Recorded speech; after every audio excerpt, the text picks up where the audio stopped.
نقص من الأموال والأنفس والثمرات وبشر الصابرين صدق الله العظيم الصلاة والسلام عليك يا رسول الله وعلى آلك وأصحابك يا سيدي يا حبيب الله الصلاة والسلام عليك يا رحمة الله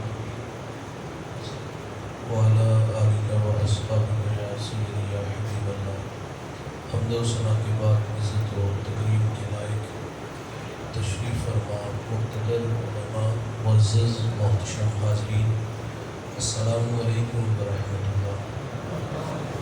چند باتیں آپ کے گوش گزار کر کے گفتگو سمیٹ لوں گا۔ دعا ہے اللہ حق بیان کرنے کی توفیق عطا فرمائے، قابل عمل باتوں پر ہم سب کو عمل کر کے زندگی کی راہوں کو درست کرنے کی توفیق عطا فرمائے۔ حاضرین مجلس، یہ عادت باری تعالیٰ ہے، وہ جس کو جتنا بڑا مقام دیتا ہے اس کو پھر آزمائش کی اتنی بڑی راہ سے بھی گزارتا ہے۔ یاری تیری سونا پر ازمائش تیری اگ، سونا پر کیا جاند آئے نال اگاں دے لگ۔ جس کو جتنا بڑا مقام دیا جاتا ہے اسے پھر آزمائش کی اتنی بڑی گھٹی سے گزرنا پڑتا ہے۔ آپ نبیوں کی زندگیوں کا مطالعہ کر کے دیکھ لیں، اگر ان کے سروں پر نبوت کے تاج ہیں تو میرے مالک نے انہیں آزمایا کس قدر۔ اللہ کے نبی ہے حضرت ایوب علیہ السلام، آپ کی معیشت بڑی مضبوط تھی، 40,000 بکریوں کا ریوڑ تھا، 40 باغ تھے، 400 غلام تھا۔ اللہ نے چاند جیسے 12 بیٹے بھی عطا کیے تھے۔ اللہ نے فرشتے کو بھیج دیا کہ جب میرے نبی سے کہو کہ آزمائش کے لیے تیار ہو جاؤ، تو آپ فرماتے جے سونا میرے دکھ وچ راضی تو میں سکھ نو چلڑا، کہا میں آنے والی ہر آزمائش پہ صبر کروں گا۔ آپ ممبر پہ تشریف فرما ہے اور تا حد نظر آپ کے حواری ہیں اور ان سے محو کلام ہے۔ اچانک ایک غلام دوڑا آیا اس حال میں کہ سانس پھولا ہوا تھا۔ آگے کہتا ہے حضرت غضب ہو گیا، 40,000 بکریوں کا ریوڑ پانی کی بے رحم موجیں بہا کے لے گئے۔ آپ نے صبر کیا۔ ابھی اس کی بات ختم نہیں ہوئی کہ ایک اور آیا، اس نے کہا حضرت غضب ہو گیا، 40 باغ ہوا کا تیز جھونکا اڑا کے لے گیا۔ آپ نے صبر کیا۔ اچھا ایسا نہیں ہوا کہ درمیان میں 6 ماہ کا وقفہ ڈال لیا گیا ہو کہ اگلا امتحان 6 ماہ بعد لیا جائے گا، ایک وقت میں سارے امتحان۔ تیسرا آیا اور اس نے جو آگے خبر دی نا، یہ خبر سن کے کلیجہ منہ کو آتا ہے۔ کہا حضرت غضب ہو گیا، بھائی جان سادہ رکھو اس کو، اور سادہ ہو سکتا ہے۔ اس نے آ کے کہا کہ حضرت غضب ہو گیا، آپ کی 12 بیٹے کسی کے ہاں مہمان بنے، مکان کی چھت گری اور آپ کے 12 کے 12 بیٹے شہید ہو گئے۔ آپ نے اس پر بھی صبر کیا۔ پھر حضرت ایوب علیہ السلام کے جسم میں زخم آئے، شہر والوں نے آپ کو شہر سے نکال دیا۔ جب زخم زبان تک آئے نا تو اللہ کے نبی گویا ہوئے، محبت کی زبان ہوئی۔ شکوہ ہم لوگ کرتے ہیں زندگی میں، اگر کوئی امتحان آ جائے تو ہم کہتے ہیں یا اللہ سارے دکھ ساڑھے واسطے، تکلیفہ غریبہ واسطے ہیں۔ لیکن جو اہل اللہ ہوتے نا بھائی، وہ راضی بر رضا رہتے ہیں۔ سنیے گا محبت کی کہانی۔ عرض کرتے مالک 40,000 بکریوں کا ریوڑ پانی کی بپھرتی موجیں بہا کے لے گئی، میں نہ بولا۔ 40 باغ ہوا کا تیز جھونکا اڑا کے لے گیا، میں نہ بولا۔ میرے چاند جیسے 12 بیٹے شہید ہوئے، اللہ نہیں بولا۔ شہر والوں کی بے وفائی کا تذکرہ کیا، مجھے شہر سے نکال دیا گیا، نہیں بولا۔ میرے آنگ آنگ میں زخم آئے، میرے جسم سے بوٹیاں ٹوٹ کے زمین پہ گری، اللہ میں پھر بھی نہیں بولا۔ لیکن اللہ ایک درخواست ہے کہ میری زبان محفوظ رکھنا، وہ اس لیے کہ یہ زبان تیرا نام لیتی ہے، یہ زبان تیرا تذکرہ کرتی ہے۔ اٹھتی بہندی ٹرتی پھرتی، ستے ہاں تے جاگ دی، نام جپدی رو تے کھپ دی، بے سر اس راگ دی،